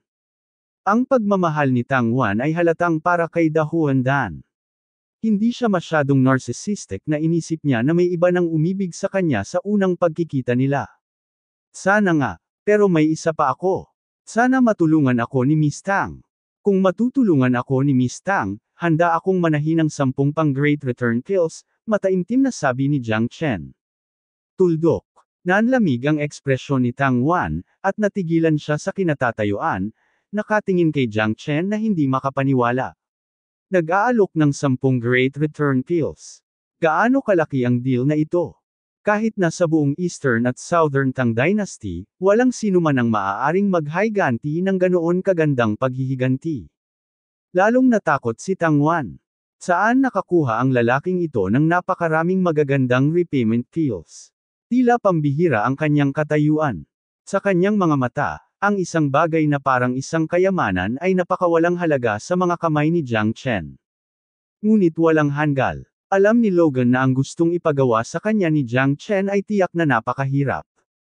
Gayunpaman, para kay Tang Wan, ang Eastern Tang Dynasty, at maging ang Chen Chenxing sa kabuuan, ay mayroon pa ring paggalang. Sir, ayos lang, ano ang kailangan mo ng tulong ko? Tanong ni Tang Wan. Pagtingin sa mataimtim na ekspresyon ni Jiang Chen, tiyak na hindi maliit na bagay para sa kanya ang bagay na ito. Gusto kong makahanap ng isang taong nagngangalang Jiang Feng. Hindi siya taga Tianchen Star, o kahit na mula sa Tyrant Star Territory, ngunit nalaman ko na siya ay nasa Tyrant Star Territory. Si Miss Tang ay may maraming koneksyon, kung kung matutulungan mo akong malaman ang balita tungkol kay Jiang Feng, tiyak na ibibigay ko sa iyo ang 10 Great Return Pills. Tinitigan ni Jiang Chen si Tang Wan na may nagbabagang mga mata. Maaari ko bang itanong, sir, kung sino ang taong ito? Anak ko siya. Hinanap ko siya ng maraming taon. Galing ako sa Apocalypse Star Territory para hanapin ang anak kong si Jiang Feng. Kung si Miss Tang makakatulong sa akin si Jiang Chen ay lubos na nagpapasalamat na natagpuan ito. Si Jiang Chen ay mukhang seryoso. Kung tutuusin, hindi niya ito teritoryo, at si Tang Wan ang may-ari ng pinakamalaking auction house sa Tang Dynasty, kaya dapat ay mayroon siyang napakamalawak na network ng mga kontak at impormasyon. Ang lahat ng mga mangangalakal ay dumaan sa Eastern Land Tang Dynasty ng Chen Chenxing. Masasabing hanggat ang balita ay dumaan dito, hindi nila kailanman tatanggalin ang palad ng kamay ni Tang Wan. Okay. In this case, sir, ikaw ang unang nagsalita, so I will go all out. At saka, ang 10 Great Return Pill ni Sir ay may malaking kahalagahan sa ating HSBC Auction House. Ako, si Tang Wan, ay tiyak na hindi magsisikap na tumulong, sir maghanap ng impormasyon tungkol kay Jiang Feng. Panipi. Puno ng kaseryosohan ang mukha ni Tang Wan. Hindi lang ito para pasayahin si Jiang Chen. Mahirap tansyahin ang halaga ng 10 Great Return Kills. Kung malalaman niya ang balita tungkol kay Jiang Feng, ito ay maging isang hakbang sa langit para sa kanya. Bagamat ang 10 Great Return Pills ay nakuha na ngayon, ang 10 pa ay ang paghihiganti na ipinangako ni Jiang Chen. Magagawa ng pera na umikot ang mundo, at si Tang Wan ay walang exception. Ang mundo ay tungkol sa tubo, at walang sino man ang makakapagpabago nito. Kung gayon ay nariyan si Miss Lao Tang. Malakas na tumango si Jiang Chen. Nagtataka ako kung paano napino ang elixir na ito, sir. Nakangiting sabi ni Tang Wan. Ito ay pinino ng aking Panginoon. Talagang wala akong ganoong paraan, ngunit ayaw ng aking Panginoon na ibunyag ko ang kanyang pangalan. Mahinang sabi ni Jiang Chen, alam na gusto ni Tang Wan na malaman ang kanyang tunay na pagkatao. Bahagyang gumalaw ang puso ni Tang Wan. Tila ang master sa likod ni Jiang Chen ay tiyak na isang napaka-nakakatakot na master. Baka isa pa siyang eksperto sa antas ng nebula. Kung tutuusin, ang pag-inom ng napakaraming ganoong mga table task kung gusto mo, at ang mga ito ay mga 10 may markang tableta, makikita na ito ay tiyak na hindi isang bagay na magagawa ni Jiang Chen ngayon. Ang isang taong maaaring magkaroon ng ganoong katapangan ay tiyak na isang antas ng nebula, powerhouse. Kahit na hindi, ang Panginoon ni Jiang Chen ay dapat na isang napakapangangilabot at napakalakas na tao, at isang dalubhasa sa alchemy. Okay lang na maging napakalakas na tao, ngunit kung sasaktan mo ang isang tunay na master ng alchemy, walang alinlangan na sakuna ito. Ang apela ng alchemy master ay hindi isang bagay na kayang pantayan ng mga ordinaryong tao. Sa lakas ni Jiang Chen, tila hindi imposible para sa kanyang master na magmaneho ng ilang eksperto sa antas ng nebula. Dahil ayaw nilang sabihin sa iyo, pinili ni Logan na manahimik at hindi magtanong. Kung hindi, kung galit ang kabilang partido, maaaring hindi siya makapagsalita ng malinaw sa dalawang pangungusap lamang. Hindi naman sa hindi kayang saktan ni Logan ang ganoong tao, hindi naman niya kailangan, at sino ang mahihirapan sa pera. Kahit may ninakaw si Jiang Chen, ito pa rin ang kakayahan niya, hindi kaya ng iba, di ba? Kung ganoon, pasensya na po sir, ako po ang nabigla, hahaha. Gagawin ko po talaga ang lahat ng aking makakaya, at sana po ay mahanap niyo rin po ang pinakamamahal ninyong anak. Bahagyang ngumiti si Logan. Tuldok. 10-10 line Great Return Kills, hindi ito ordinaryong tukso. Talagang gusto niyang malaman ang balita tungkol kay Jiang Feng. Ang ganitong bagay ay isang pagkakataon na hindi dapat palampasin, at hindi na ito babalik. Kahit na hindi niya magawang makipagkaibigan kay Jiang Chen, hindi niya ito dapat saktan. Kung hindi, malaking kawalan ito para sa kanyang HSBC auction house. Nang ibigay sa kanya ng kanyang ama ang auction house, sinabihan siya nito na huwag maliitin ang sinuman. Napakalaki ng mga bituin at ang pinagmulan ng mga ito ay hindi nila kayang makita. Kung hindi, ang mga pag-iral na hindi nila mahawakan ay maaaring bumaba sa mga bituin. Ang pagmamaliit ng sinuman ay maaaring ang kanilang sakuna. Maging mapagpakumbaba lamang at laging magkaroon ng puso ng isang baguhan. This is 12 million 9th grade sword stones. Please accept me, sir. Magkakaroon tayo ng auction in the near future. Very lively that time. Maraming kayamanan. Please be sure to come, sir. Panipi. Inabot ni Logan Wan kay Jiang Chen ang isang Black Jade card. Magagamit lamang ito sa aming mga miyembro ng Black Gold. Hanggat nagbibigay ka ng anumang mga serbisyo, Ginoo, masisiyahan ka namin. Panipi. Maraming salamat. Talagang darating ako upang suportahan ka. Tumango si Jiang Chen. May gagawin pa ako, kaya hindi na kita guguluhin. Sa Nancheng-in ako tumutuloy. Kung may balita, pwede na lang akong hanapin ni Miss Tang. Lagi kang hinihintay ni Jiang Chen. Palm. Pagkatapos sabihin iyon ni Jiang Chen, umalis siya. Tuldok. HSBC Auctions. Bahagyang ipinikit ni Tang Wan ang kanyang mga mata, ang taong ito ay tila may kakaibang background. Talagang mapagbigay ang taong ito, Miss, kailangan mo bang suriin ang background ng taong ito? Pagkaraang makita ni Gang Liancheng si Jiang Chen at ang iba pa ay umalis, tahimik siyang lumitaw sa tabi ni Tang Wan. No need. Mahinahong sabi ni Logan. Kung gayon, paano kung ang elixir na ito, nanggaling saan? Anong gagawin ko? Natigilan si Gang Liancheng. Panipi. How dare you mess with someone who can turn Zhejiang upside down? Panipi. Ngumisi si Tang Wan at sumulyap kay Gang Liancheng. Miss, ibig mong sabihin, isa siyang master mula sa Western Xinjiang. Panipi. Tanong ni Gang Liancheng sa malalim na boses. Hindi pa nagtagal, sa digmaan sa kanlurang Xinjiang, matinding pagkalugi ang naranasan. Ang tatlong pangunahing puwersa ay halos na reshuffle. Isang tao ang lumabas sa asul at natalo sila ng 3 beses. Ang taong ito ay kanya. Panipi.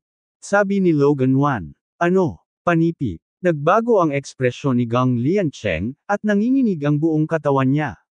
Tumingin siya sa direksyon na iniwan ni Jiang Chen na hindi makapaniwala, at ang kanyang puso ay natakot. Bagamat naharang ang balita, alam pa rin ni Tang Wan, na nakatayo sa tuktok ng pyramid, malinaw. Tuldok tuldok tuldok. Pagkalabas ng HSBC Auction House, ang mukha ni Chen Lu ay naging napakapangit, na ikinagulat din ni Jiang Chen. Ano ang nangyayari sa iyo? Lulo, ano bang nangyayari sa iyo? Nakikita ko kung bakit hindi maganda ang mukha mo. Panipi. Tanong ni Jiang Chen. Oo, paano magiging kasing ganda ng mukha ni Miss Tang ang mukha ko? Panipi.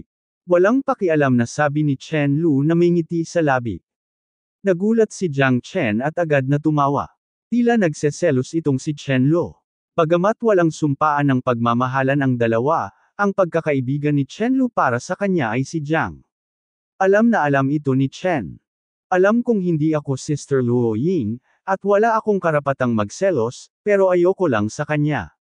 Tingnan mo ang pananabik niya sa iyo, at gusto kitang kainin. Panipi-panipi. Hindi magandang tao ang babaeng ito sa unang tingin, ha? Panipi. Kinulat ni Chen Lu ang kanyang mga labi at sinabi. Natatakot ako na baka malinlang ka at mahulog sa bitag ng kanyang kagandahan. Panipi. Hindi napigilan ni Jiang Chen ang mapangiti. Na-control ko na ang beauty trap mo, hayaan mo siya. Panipi. Mas makulat siya sa akin. Napaka-coquettish niya, at magaling din siyang manligaw.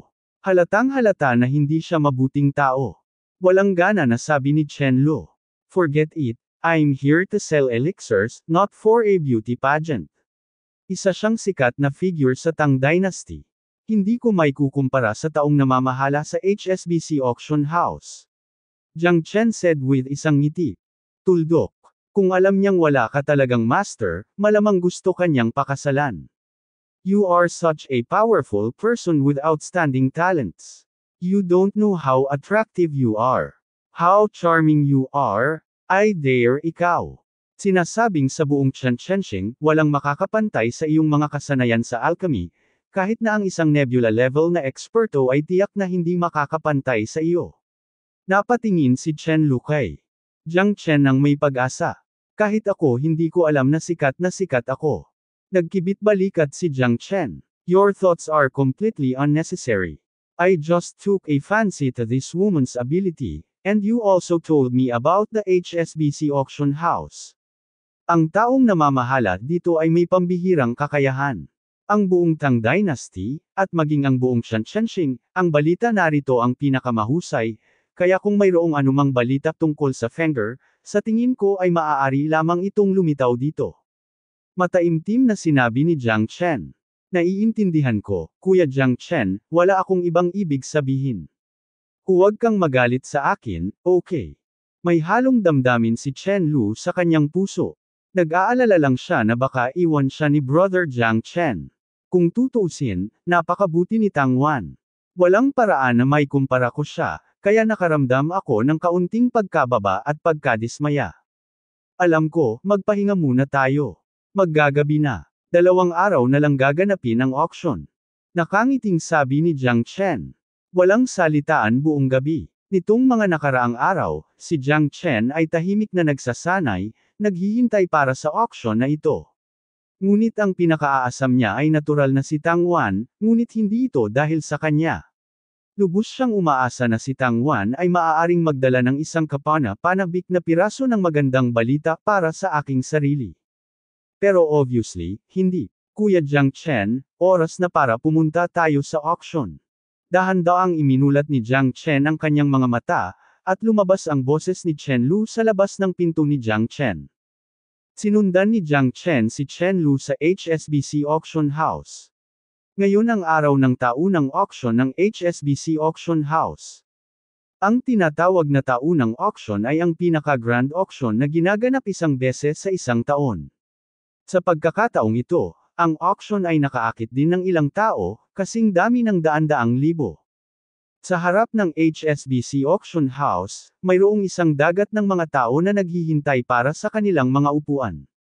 Talagang buhay na buhay ang taunang auction ng HSBC Auction House. Taon-taon ay napakaraming tao mula sa iba't ibang panig ng mundo. Dumating ako dito lalo na mula sa Central Plains. Sana ay hindi mabibigo ang taunang auction na ito. Ako ay nabigo. Alam mo ba kung saan ako nanggaling?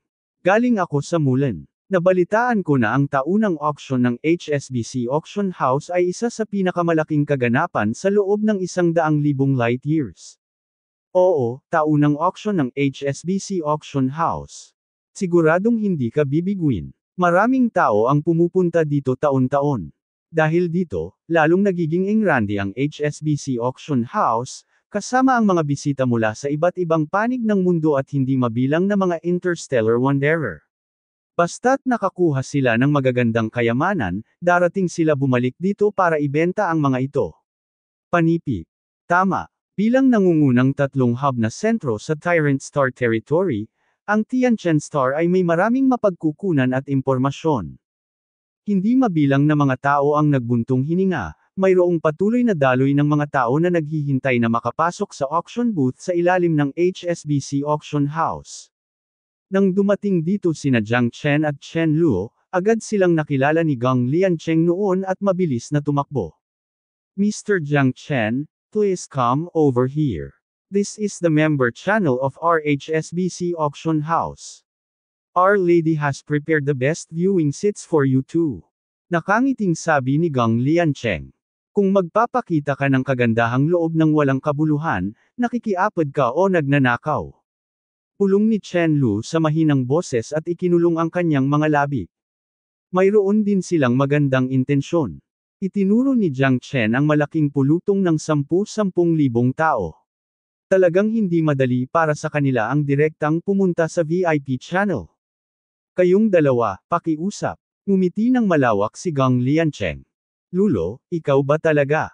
Isang boses ng pagtataka ang lumitaw sa tenga nina Jiang Chen at Chen Lu. Isang matangkad at gwapong binata na may matipunong katawan, nakasuot ng brocade na damit, napakagwapo, ang bumungad sa kanila, bago. Narito si Master Zhou. Tumango si Gang Liancheng at sinabi, halatang kilala niya ang young master na nasa harapan niya. Mr. Zhou. Tumango si Chen Lu, nakasimangot, na parang hindi niya masyadong gusto si Mr. Zhou. Pagkaraang makita ni Young Master Zhou si Jiang Chen, biglang naging malamig ang kanyang ekspresyon. Paano kaya tatabi ang lalaking ito sa tabi ni Lulo? Sino siya? Biglang tumaas ang galit ni Zhou Haoran, at ang kanyang mukha ay malungkot. Kaakibat ng ugali ni Chen Lu sa kanya, lalo siyang nagalit. Dahil siguro sa bastos na ito. Hindi pa siya tinatrato ni Chen Lu ng ganito dati. Ako ay mula sa pamilya Zhou sa lobby. Sino ka? Karapat-dapat kang tumayo sa tabi ni Lulo. Si Lulo ang diyosa sa puso ko.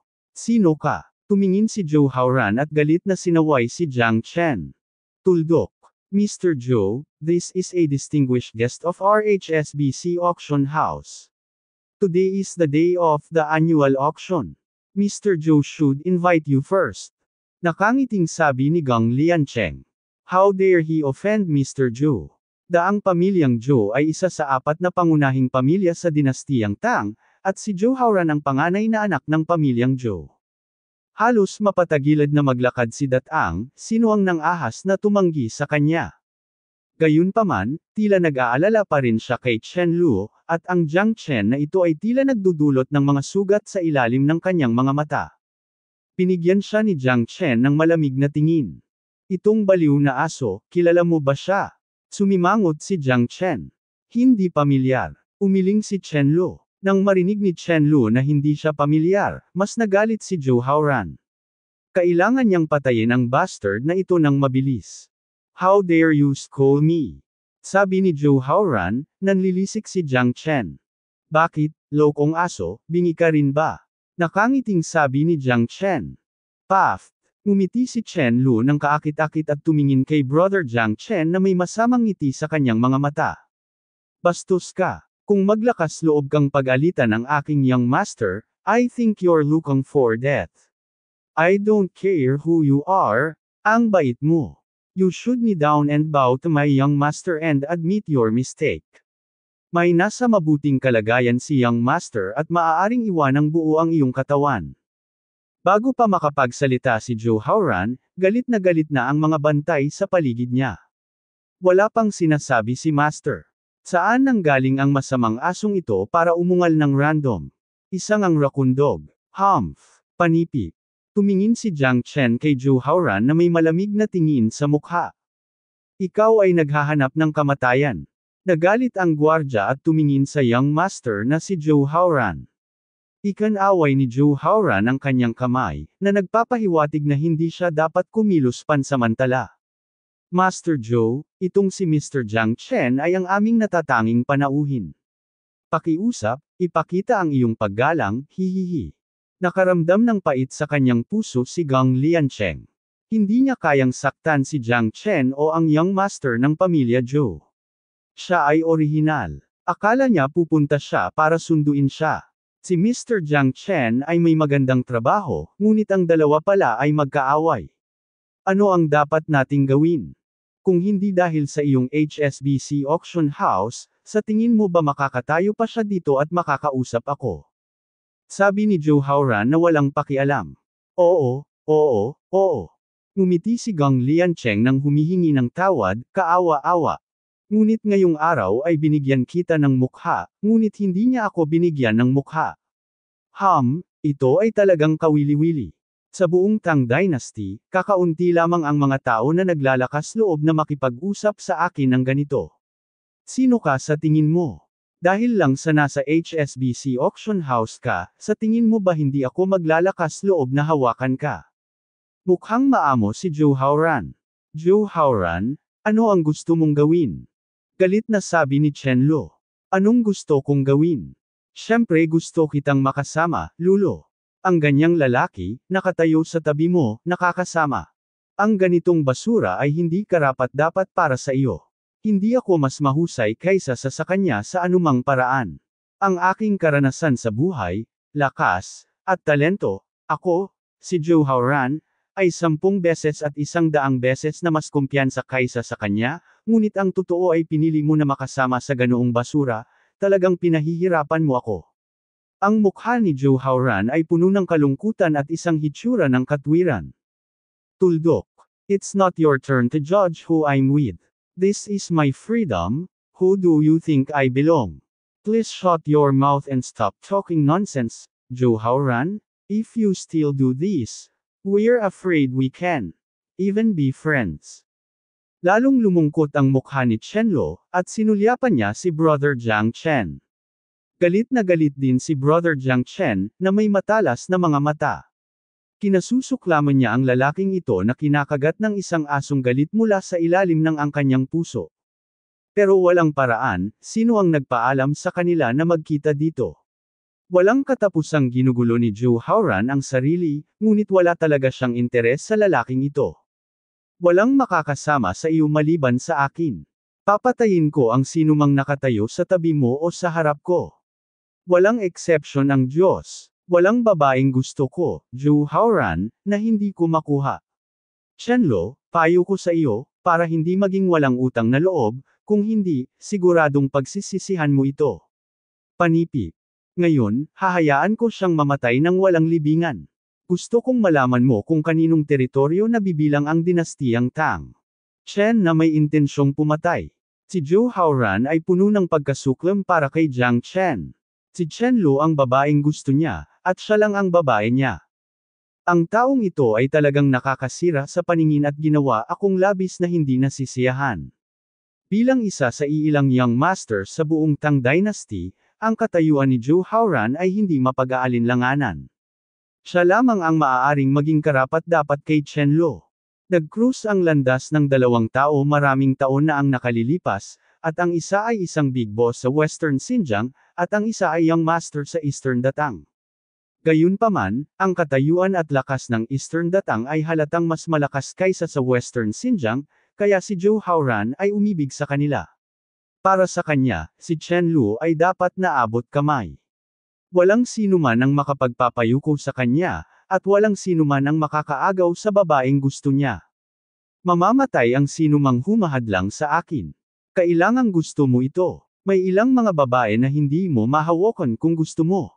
Kung hindi, nakatadhana kang mamatay ng walang libingan. Si Zhou Haoran ay nakonsensya at hindi kinuha. Si Jiang Chen ay seryoso sa lahat. Dito, ang lakas ni Jiang Chen ay halos kapareho ng sa kanya, ngunit ang kanyang lakas ay lubhang nakakatakot sa buong Tang Dynasty. Kung gusto niyang mamatay si Jiang Chen dito, tiyak na magagawa niya ito. Mukhang kailangan mo akong patayin. Galit na tumawa si Jiang Chen at tumingin kay Zhou Haoran.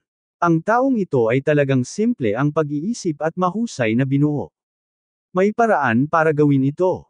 Lumuhad ka at yumuko para aminin ang iyong pagkakamali. Iiwan kita ng isang buong katawan. Kung hindi, dudurugin ko ang iyong mga buto at itataas ang iyong abo.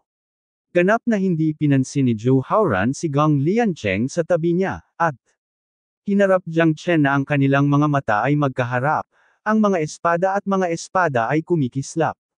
Ang aura ng buhay at kamatayan ay natangay, at maraming tao sa kanilang paligid ang tahimik na nakatingin sa kanila, na may maraming emosyon sa kanilang mga puso. Mukhang mapapahamak na naman ang taong ito. Hindi magandang manakit ng sinuman kundi ang alibughang si Zhou Haoran. Panipi. Oo, halos pantay ang taong ito sa Tang Dynasty. Sino ang maglalakas loob na lumaban sa kanya? Siguradong ang taong ito ay galing sa labas. Talagang hindi worth it na isakripisyo ang sarili mo para sa isang babae. It's not worth it. Panipi. Tama. Kung ako yun, I would have run away the moment I saw Zhou Haoran. This guy still dares para harapin si Zhou Haoran, talagang naiinip siya, Siguro may tiwala siya. Hahaha, kung ito ang panganay na young master na tumakas sa isang malaking pamilya, hindi ba't maganda ang palabas? Ang daming nanunuya sa gilid, pero ang ganda ng babaeng ito. Oo nga pero, sa mundong walang hanggan hindi magkukulang ang magagandang babae, pero ang mahalaga ay lakas. Hanggat malakas ka, hindi ko alam kung ilang babae ang handang manatili sa tabi mo at pagsilbihan ka. Malinaw na hindi alam ng binatang ito ang katotohanan ito, at gusto pa rin niyang labanan si Zhou Haoran hanggang dulo. Wala siyang pakialam kung nasaan siya. Gumagawa siya ng kaguluhan sa teritoryo ng lupa. Hindi ba niya nilinaw na ayaw niyang mabuhay? Napailing ang lahat. Napakalinaw ng kinalabasan ni Jiang Chen. Sa likod ni Zhou Haoran ay may 4 na master na nasa tuktok ng ika-8 antas ng bituin. Sino ang mangangahas na tanggapin ito ng madali? Ang isang ordinaryong tao ay natatakot sa kamatayan. Hindi may kakaila na napakalakas ni Jiang Chen, ngunit sa mata ng mga taong nakapaligid sa kanya, si Jiang Chen ay parang bagong panganak na guya at hindi natatakot sa mga tigre. At saka, sikat si Zhou Haoran. Kung alam niya ang ugali ni Zhou Haoran, gagawin niya, tiyak na hindi mamamatay kasama niya, knocked. Oo naman, sinagot ko ang pangungusap na iyon, kagandahan. Anong sakuna? Kuya Jiang Chen, fair na. Huwag kang tumulad sa kanya. Pulong ni Chen Lu. Labis din siyang nag-aalala na baka mapahamak si Brother Jiang Chen sa pamimilit ng lalaking ito. Kung tutuusin, wala ito sa western border. Bilang silangang teritoryo, isa sa 4 na pinakamalaking pamilya sa dinastiyang Tang, ang kapangyarihan ng pamilya Zhou ay napakalakas. Hindi ito maihahambing sa pamilyang Chen. Pagkatapos ng lahat, ang dinastiyang Tang sa silangan ay mas malaki kaysa sa kanluran, na may maraming makapangyarihang tao na natipon, at mayroong hindi mabilang na Star Wanderer, ito ang tunay na hodgepodge. Upang mabuhay sa Eastern Tang Dynasty at tumayo sa tuktok, may isip ng isang tao ang lakas nito. Sa tingin mo makakaalis na siya. Chen Lu pwede na kitang bitawan, pero hindi ibig sabihin nun ay bibitawan ko na itong basurahan sa tabi mo. Kung papatayin ko siya parang may hinahanap, bakit ang tigas mo pa rin? Siya ay isang basura, paano siya magiging karapat-dapat para sa iyo? Napabuntong hininga si Zhou Haoran, puno ng infatuation, na ikinasakit ni Chen Lu. Ang lalaking ito ay nanakit sa hindi mabilang na mga babae. Matagal na niyang narinig ang tungkol dito, at ngayon talaga siya nagpakitang gilas. She looked like she wants to stay and fly together with him, which made her really despise him. Ngunit ngayon ay tense na ang sitwasyon, at ang apat na master sa likod ni Zhou Haoran ay napakaingat din at maaaring kumilos anumang oras. Tingnan mo ang pakikitungo ko sa kanya, hindi ako naniniwala. Gusto mo talaga si Chen Lu. Ngayon ay ipapaalam ko sa iyo kung ano ang lakas. Umakbang pasulong si Zhou Haoran na may malakas na momentum at napakalamig na mukha. Sinugod si Jiang Chen ng isang strike, at siya ang magiging tao ni Chen Lu. Sa sandaling ito, walang inaasahan na si Zhou Haoran ay magiging napakabangis, at gagawin niya ito dito.